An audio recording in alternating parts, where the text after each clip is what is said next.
The third step in self-care is connection. It involves building connections and supportive relationships with your coworkers, friends, family, and community. One of the most powerful stress reducers is social connection. Think about ways you can connect with your social supports. Schedule a family game night or nightly reading. Hear your partner's repeated requests to schedule a standing date night, and plan to see your friends, go out to a movie, or grab dinner. Organizations, like individuals, are living, complex, adaptive systems. They are vulnerable to stress, particularly chronic and repetitive stress. Stress in organizations can also increase your own stress and secondary traumatic stress level. Exposure to stress can happen multiple ways. Take a moment to think about your organization. Many of your places of employment have experienced difficult situations that can lead to organizational stress. Here are a few of the items that we came up with. Have you experienced any of these? Is there anything you would add? Organizations under stress may deal with poor decision making. Sometimes when an organization becomes stressed, it is difficult for administrators, supervisors, and staff to make decisions, to think and focus in a way that makes sense and can move the organization forward. Missionless. Under stress, an organization may lose sight of its mission. There may be multiple influences that are affecting its ability to carry out its original mission, and thus it appears missionless. Crisis-driven. The organization sees crises everywhere and attempts to focus its limited resources on a current crisis as opposed to a long-term plan. This can cause problems, policies, or people that were once functioning with support to become dysfunctional. Punitive. When an organization becomes crisis-driven, it can also become punitive. Administrators set unreasonable deadlines and expect people to accomplish impossible tasks, which, when not met, can lead to punitive consequences. Unsafe. All of these situations can make an organization feel unsafe. Coworkers may not trust one another and not trust supervisors. Supervisors may not trust supervisees. Administrators and CEOs may not trust government officials or agencies. This can lead to blaming others, angry outbursts, secrets, lack of responsiveness to input, mixed messages, withdrawal, and noncompliance. Staff stress can impair organizational functioning in many ways. Here are a few. Increased absenteeism, impaired judgment, unwillingness to accept extra work, low motivation, lower productivity and poor quality of work, greater staff friction, and higher staff turnover. The cumulative exposure to traumatic experience of the collective workforce can heighten existing organizational stress and further exacerbate secondary traumatic stress among providers. Our organizations are made up of administrators, supervisors, staff, and people with disabilities. When the organization is stressed, we are all stressed. Stressed organizations can lead to stressed providers who are already dealing with trying to help people with IDD who have experienced trauma. This can result in everyone feeling more hopeless, powerless, and cynical, which can result in all of us becoming more punitive and creating environments which feel physically and psychologically unsafe, and thus recreate the very experiences that have proven to be so toxic for the people with disabilities we are trying to help. There are several ways an organization can help workers commit to self-care, collectively and individually.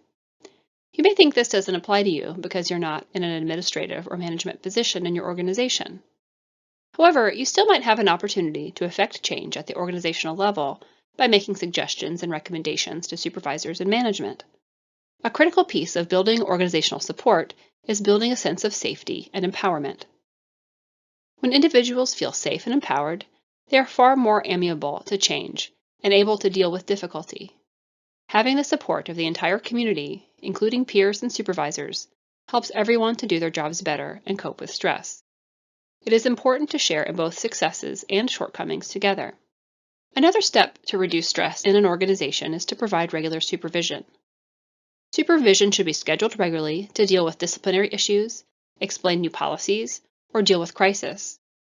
Supervision also means listening to the supervisee, hearing what is difficult about his or her job, and when asked, offering practical assistance. Sometimes a team member just needs to vent or process.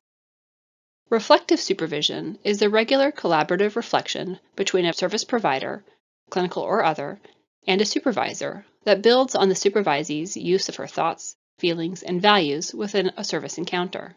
Support open communication. Most of us don't like to hear news through the grapevine.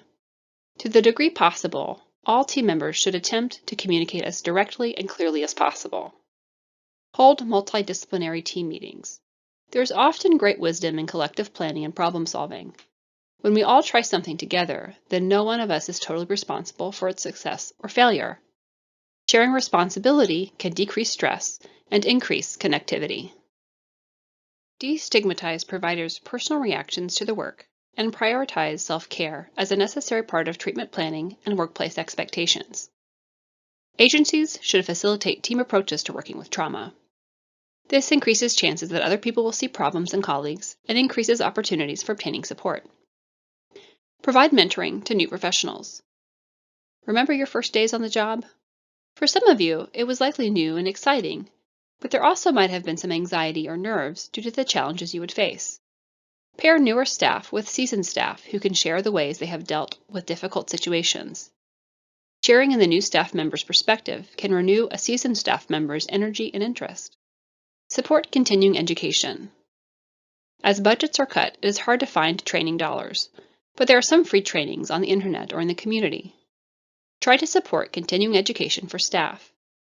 A great place to do this is through the National Child Traumatic Stress Network's Learning Center, where there are over 200 trauma-informed webinars with free continuing education credits available. Provide respite for providers. There are many forms of respite. Allow staff the opportunity to take breaks after dealing with a challenging situation or client. Express gratitude to a staff member who did a really good job offering to help someone process a particularly problematic case. Another form of respite is encouraging staff to use their vacation time. Vacation time gives staff a break from the everyday exposure to traumatic situations. Another strategy for reducing organizational stress is by promoting wellness activities in the workplace during the workday. These can include providing wellness activities, such as inviting visits from therapy dogs, chair massages, or yoga classes, or offering mindfulness exercises during lunch breaks.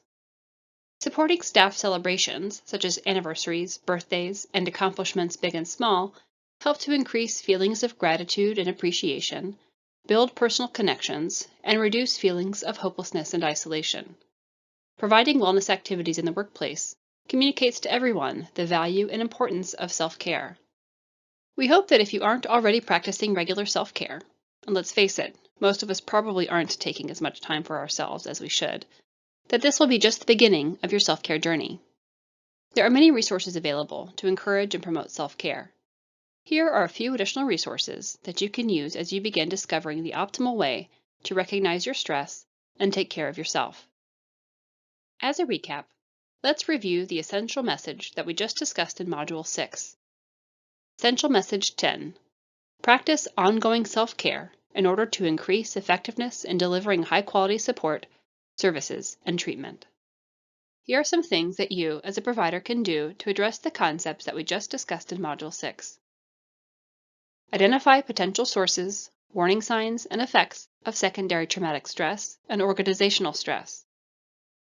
Identify strategies for stress reduction. Practice the ABCs of self-care. Identify wellness activities that could be provided in your organization. And identify self-care resources that you'd like to explore further. Now think about the person you identified at the end of Module 1 who connects you to this work. What can help that person and other people with IDD who have experienced trauma?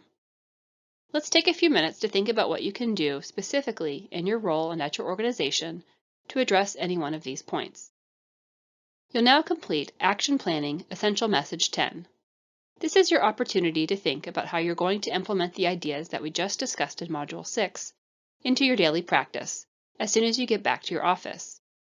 You will see that the handout outlines specific strategies for things that you can do to address this essential message. These strategies were written in SMART objective format: specific, measurable, achievable, results-oriented, and timely. Select up to 3 that you think you would most like to emphasize in your daily practice for each essential message. If you would like to create your own strategy using SMART objective format, you're welcome to do that as well. Next, you'll complete the personal trauma-informed practice action plan. Go back to the strategies you identified under the essential messages at the end of each module. Then, select your top 3 strategies that you want to commit to implementing as part of your action plan. In a few months, we may contact you to ask you if you were able to implement your strategy, and if not, why not.